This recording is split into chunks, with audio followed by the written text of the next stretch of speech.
Hi everybody, welcome to the year-end Orchard Raceway Awards ceremony.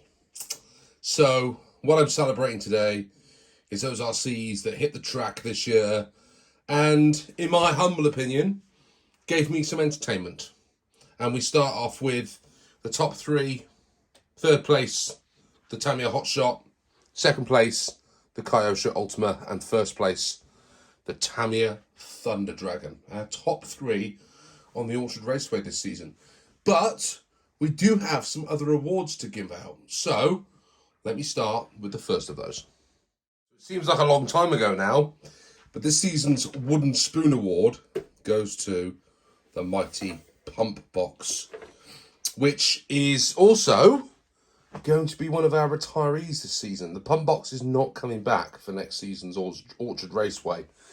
For two reasons. Firstly, there's not really a class it's going to compete in. And secondly, I just don't think it's going to be able to cope with the track. So we might revisit it in the future, but for certainly this season, the Pump Box is retiring. And there are some other retirees for next season. The Mad Bull is also retiring from Orchard Raceway action for next season. It's a shame, really, because I think the Mad Bull has got a lot to offer, but it can't compete with the buggies, unfortunately. And we've got so many good buggies in the vintage two-wheel drive category, there's just no room for it. So, unfortunately, the Mad Bull is sitting it out. Now, maybe, if I can get a couple more monster trucks, maybe we bring back a monster class, but that has to be one for the future. Maybe if I can get a Monster Beetle, or if I can get a Clodbuster, then maybe we'll have like a monster truck round. But for now, the Pump Box and the Mad Bull are retirees. And unfortunately, there's one more to go too. My original 1980s Grasshopper is retiring from Orchard Raceway duty. It's a shame, really, because I think it's still awesome. But it's only got a 380 engine in, or motor rather, and it's starting to show its age. Those friction shocks don't do it any real favours. And I do have a Grasshopper too that at some point will maybe make its way onto the Orchard Raceway. But this is going to be in the vintage two-wheel drive category. The Frog's in there, the Madcap's in there, the Cougar is in there. It just really can't compete. So for that reason, the Grasshopper is unfortunately taking some time out on the Orchard Raceway. So let's bid it farewell. Mentioning the Cougar brings me nicely on to the Must Try Harder Award. And this year, the Cougar is receiving that particular accolade. It was disappointing, wasn't it? That diff still slipping and still loose at the back. The steering coming undone at the front. It did not cover itself in any glory. So we are having a bit of a rebuild. And I do have a nice new, stronger, more powerful, quicker servo to put in it. So we're going to do that next season and give the Cougar another chance for redemption on the Orchard Raceway. Do we think it'll manage to do it? Or is it going to disappoint me for a third season running? Yeah, not so sure. Richard, I'll be tapping you up for some hints on this one, buddy. So from the RC that disappointed us to the RC that amazed us. The Frog had no right to be in the finale of the Orchard Raceway, but it managed to get there. Therefore, it wins the most impressive performance of the season award. I mean, I think it's still awesome. I think it's great. It's fun to drive. Everybody seems to love it. I personally think it's one of the best body shells and colours that I've done. It's a great little buggy, really. It's a sign of its time, definitely. But out in the Orchard Raceway, it's right at home. And if I hadn't kept getting it caught up on the front, it probably would have done a lot better as well. But it will be back in what can only be described as a pretty tasty class next season. The Cougar's going to come back with a bit more. The Ultima, of course, finished second. The Madcap, I think, is going to do really, really well in that category as well. It's going to be tough, man. But the Frog's going to go back and give it another shot, and we'll see what happens. So, well done to the Frog.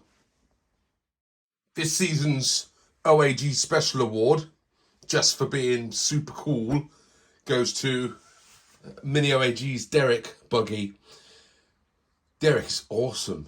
Absolutely awesome. I do not know why I can't get Derek to go any quicker around the track. I have a feeling it's to do with my driving rather than anything to do with Derek.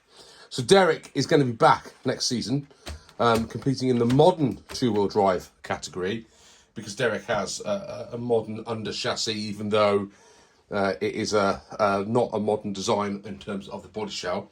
I think Derek's going to do pretty well in that category next season, to be quite honest. I think we'll maybe even see Derek in the finale next season. But let's wait and see. But Derek certainly wins my Cool Award, because if those of you remember, Derek has got an awesome carbon chassis underneath him. And yeah, it's just really cool to drive. Well done, Derek. You're cool. Finally, Mr. Consistent Award gets awarded to the RC that had the best standard deviation of all of its lap times over the season on the Orchard Raceway, and that goes to the mighty Thunder Dragon. It was the most consistent car to drive out on the Orchard Raceway last season. Not surprising really, because if you go back and watch some of the footage, it just does lap upon lap upon lap of awesome times, and it's really super easy to drive, which is probably why it won. Ultimately, it did the best average lap time over the course of the laps of the finale, which is what clinched it the deal, which is why it sits here as Mr. Consistent 2023. So as the dust settles on what has been an awesome 2023 of RC racing action on the Orchard Raceway, it's time for me to start thinking about 2024. And you guys haven't seen my top force build yet.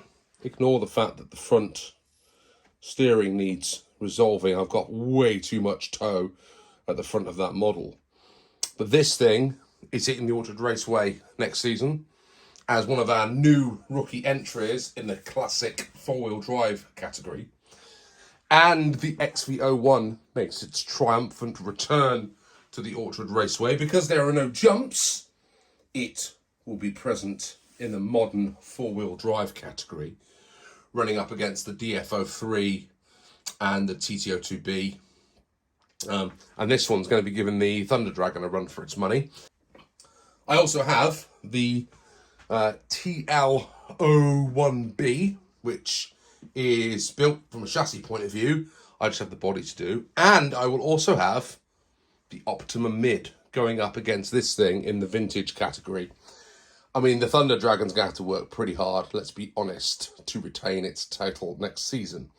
But it's about giving more variety to the classes, because what's going to be different for next season is we're going to run the classes in one video, I think, where all of the vintage four-wheel drives will run together in a time trial, and then we'll do a who's the fastest, then we'll do the modern four-wheel drive, and so on and so forth.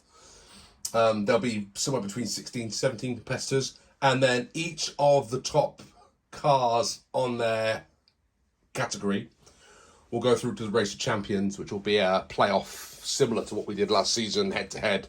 They'll play each other once, and then the overall fastest car will be declared champion of the Orchard Raceway at the end of the season. So what that means is hopefully every category will be represented in the final, and we'll get some really fast lap times, because that Race of Champions at the end will just be those super elite cars all going up against each other at the end. I hope you've enjoyed this season. I've enjoyed it too. I'm looking forward to next season. The next set of videos that I post will hopefully be me building an Optima Mid. So I hope you all enjoy that as well. Happy New Year, everybody. See you all in 2024 on the Orchard Raceway. Thanks for watching. Bye for now.